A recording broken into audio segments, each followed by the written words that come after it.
Ignited Minds Tutorials has recently shared a comprehensive video on the topic of nationalism in Europe, specifically tailored for CBSE students. The video delves into the rich history of European nationalism, covering the key events, ideologies, and movements that shaped the region's quest for independence and identity. From the French Revolution to the unification of Italy and Germany, the video provides an in-depth exploration of the forces driving nationalism in Europe. The tutorial is an invaluable resource for students studying this topic as it offers a detailed and engaging explanation of the subject matter by breaking down complex historical events and concepts. The video helps students grasp the significance and impact of nationalism on European history. Moreover, it serves as an aid for better understanding and preparation for CBSE exams. With this video, Ignited Minds Tutorials aims to ignite the minds of students and spark their curiosity about the fascinating history of nationalism in Europe. By providing accessible and informative content, the tutorial supports students in their academic journey and encourages a deeper appreciation for the complexities of nationalism in Europe.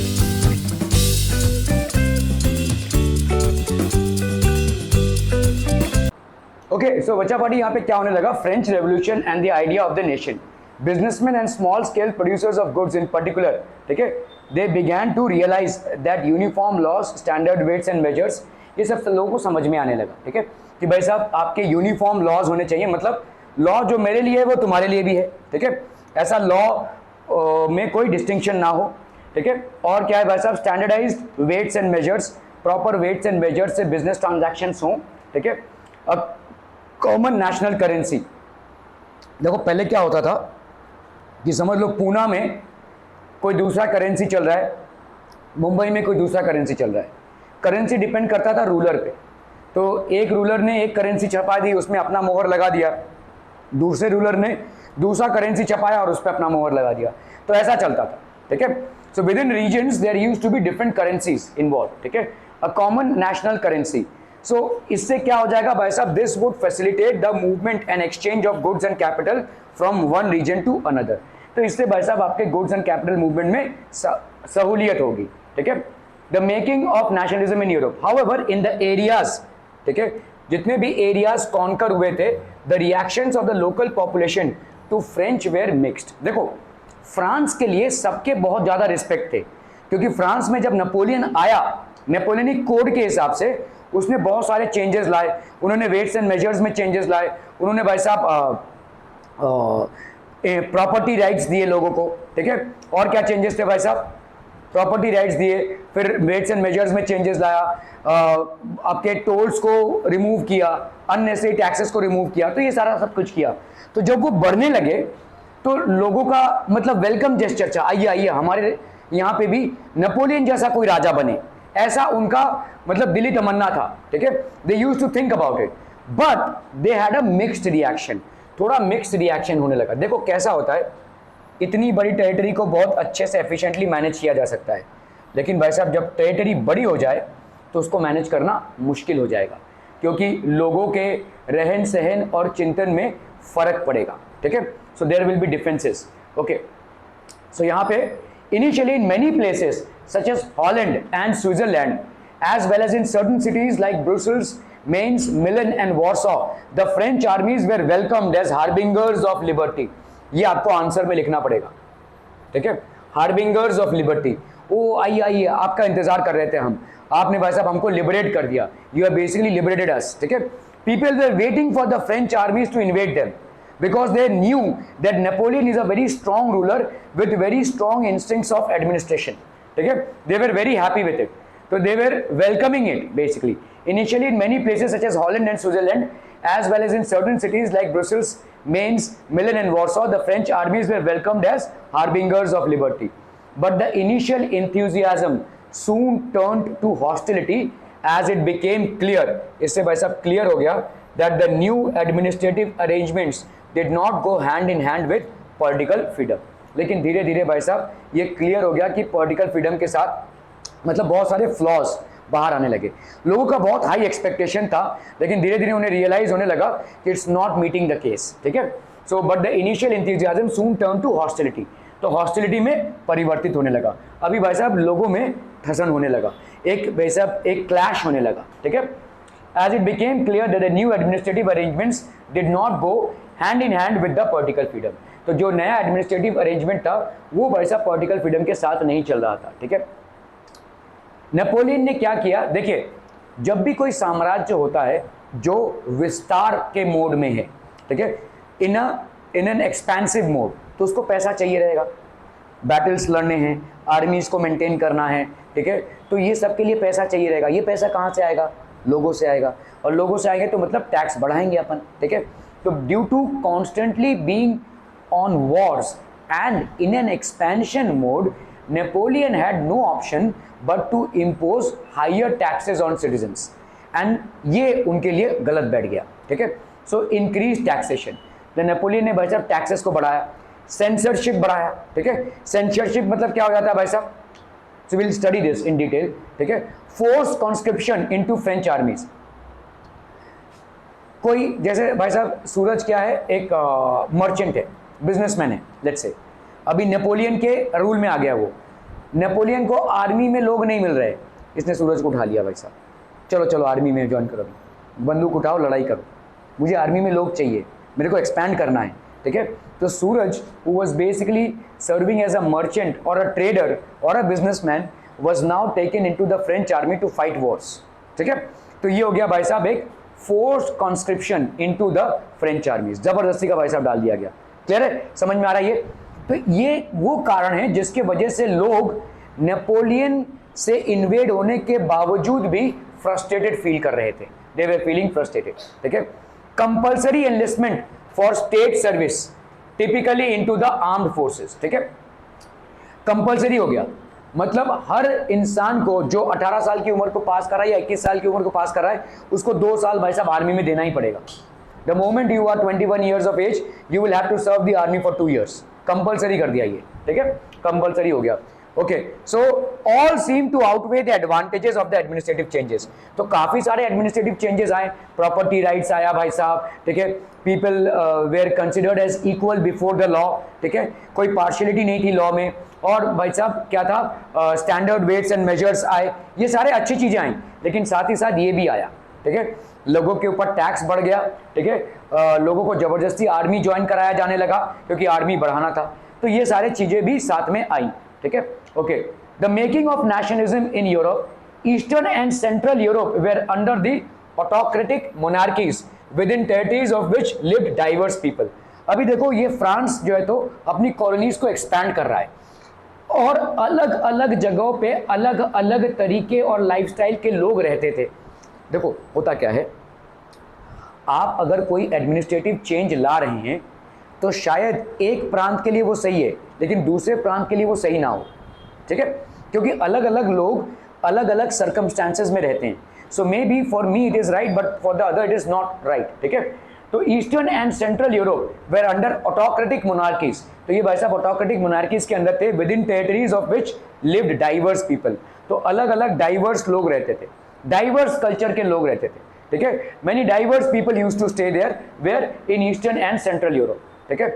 They did not see themselves as sharing a collective identity और a common culture, तो इनके लिए भाई साहब कोई collective identity या common culture नहीं था, there was no collective identity और कॉमन कल्चर, ठीक है। Okay, Magyar, Corsican, Sardinian, Greek, Slavic, Tuscan, Albanian, चेक रिपब्लिक, फ्रेंच, पोलिश, ये भाई साहब विभिन्न कम्युनिटी के लोग वहां पे रहते थे और इनके बीच में कोई भी कॉमन कल्चर नहीं था। कल्चर होता है आपके लाइफस्टाइल पे, आपके भाई साहब रहने सहने पे, आपके खाने पीने पे, तो कोई भी। Often they even spoke different languages and belong to different ethnic groups, तो अलग अलग लैंग्वेजेस ये स्पीक करते थे और अलग अलग एथनिक ग्रुप्स को ये बिलोंग करते थे, ठीक है। For example the Habsburg empire that ruled over Austria Hungary was a patchwork of many different regions and people, तो ये आपका भाई साहब हैब्सबर्ग एम्पायर है, ठीक है। और यहाँ पे देखो अगर अलग अलग लोग हैं यहाँ पे, the Habsburg Empire that ruled over Austria and Hungary was a patchwork of many different regions and people, अलग अलग लोगों को ये इंक्लूड करता था, many different regions and people, so this was basically what empire, the Habsburg Empire, which actually ruled in many different regions। अच्छा आपके साथ ठीक है। ठीक है. So the example, the Habsburg Empire that ruled over Austria and Hungary was a patchwork of many different regions and peoples.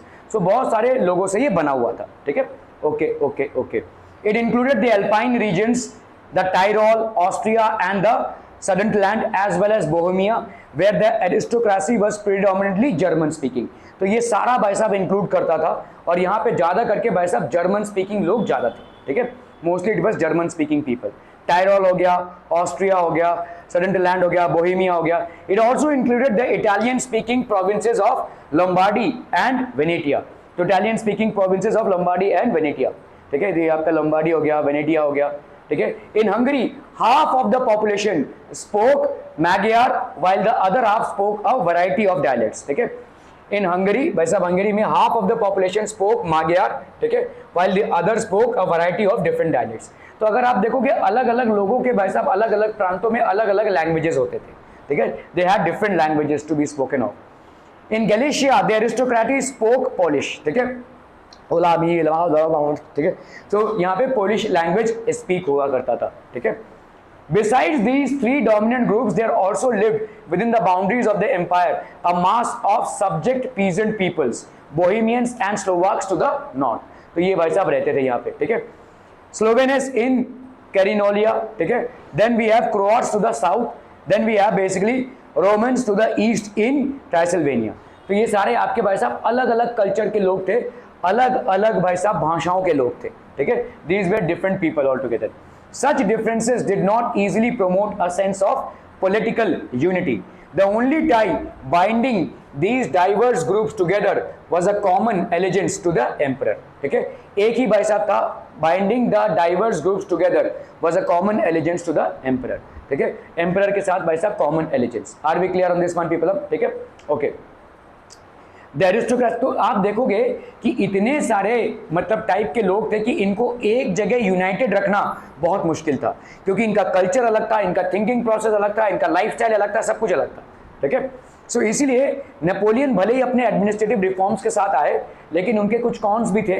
ठीक है. उनके साथ भी वो आए और इनके चलते इनको समेत रखना बहुत मुश्किल पड़ गया. ठीक है. The aristocracy and the new middle class. Socially and politically, a landed aristocracy was the dominant class on the continent. तो आपका एक landed aristocracy है, which was a dominant class on the continent.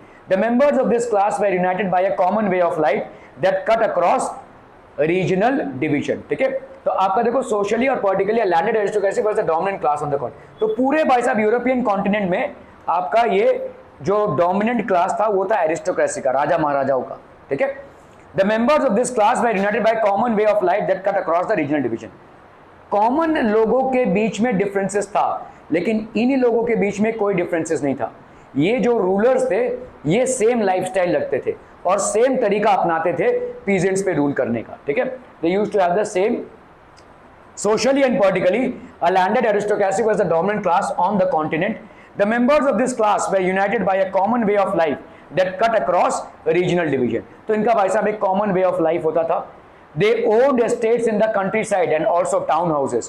इनके बड़े बड़े भाई साहब टाउन हाउसेस होते थे एंड कंट्री साइड में इनके बड़े बड़े प्रॉपर्टीज हुआ करते थे. ठीक है.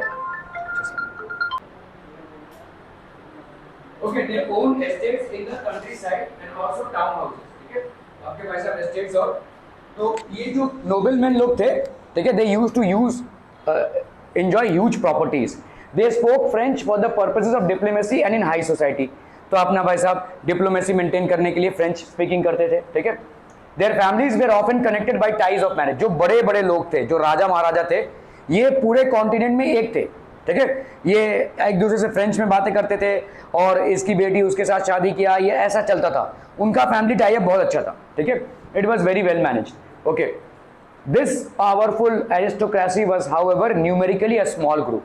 पूरे कॉन्टिनेंट का एक बहुत स्मॉल सा हिस्सा था ये. ठीक है. It was a very small part of the entire group. ठीक है. To the west of Europe the bulk of the land was farm by tenants and small owners. तो जो टेनेंट्स थे या स्मॉल ओनर्स थे उसको इसको फार्मिंग करते थे. ठीक है. While in eastern and central Europe the pattern of land holding was characterised by vast estates which were cultivated by serfs. ठीक है. तो ये भाई साहब सर्फ लोग इन लोग इसको कल्टिवेट. तो कैसा कल्चर था वैसा एक्सप्लेन किया जा रहा है. ठीक है. In Western and parts of Central Europe, the growth of industrial production and trade meant emergence of commercial classes. ठीक है भाई साहब, ग्रोथ होने लगा भाई साहब बिजनेस का. ठीक है, central Europe, the growth of industrial production and trade meant growth of commercial classes, growth of towns whose existence was based on production for the market. ठीक है, इनका एग्जिस्टेंस बेस्ड था भाई साहब प्रोडक्शन फॉर द मार्केट. भाई साहब market में क्या प्रोडक्शन हो रहा है उस पर ये बेस्ड था. Are we clear to this one people? हम समझ में आता हूँ. ठीक है, okay. Industrialisation began in England in the second half of the 18th century. Second half से भाई साहब इंडस्ट्रियलाइजेशन चालू हो गया. In France and parts of the German states it occurred only during the 19th century. 19th century में industrialisation चालू हुआ. ठीक है, in its wake new social groups came into being. तो नए सोशल ग्रुप्स का एवोल्यूशन होने लगा. ये एक वर्किंग क्लास पॉपुलेशन है. ठीक है, ये एक मिडिल क्लास है भाई साहब, मिडिल क्लास इंडस्ट्रियलिस्ट. ठीक है, बिजनेसमैन, प्रोफेशनल्स. ठीक है, in central and eastern Europe these groups were smaller in number till date in the 19th century. ये एक स्मॉल नंबर था, लेकिन जैसे जैसे ये धंधा बढ़ता गया इनका भी तादाद बढ़ता गया. ठीक है, okay. It was among the educated, liberal-minded classes that ideas of national unity gained popularity. ठीक है, तो educated, liberal, middle classes that the ideas of national unity gained popularity following the abolition of aristocratic privileges. ठीक है, तो आपका aristocratic privileges भाई साहब ban हो गए. Aristocratic privileges granted to industrialists, businessmen and professionals. ठीक है, liberal nationalism. Ideas of national unity in early 19th century Europe were closely allied to the ideology of liberalism. तो जितने भी आपके national unity के ideas थे in early 19th century, they were closely allied to the ideology of liberalism. Liberalism मतलब खुली सोच के. ठीक है, the term liberalism derives from the Latin word liberalism, मतलब होता है liber. ठीक है, from the new middle classes, liberalism stood for the freedom for the individual and equality before the law. तो अभी भाई साहब सबके अंदर ये भावना आ चुकी थी कि हम लोग सब लॉ के सामने बराबर हैं, इरेस्पेक्टिव ऑफ भाई साहब आपको ये राजा हो महाराजा हो, before law we are all equal. ठीक है, for the new middle classes liberalism stood for freedom for the individual and equality of all before the law. Freedom for the individual and equality of all before the law.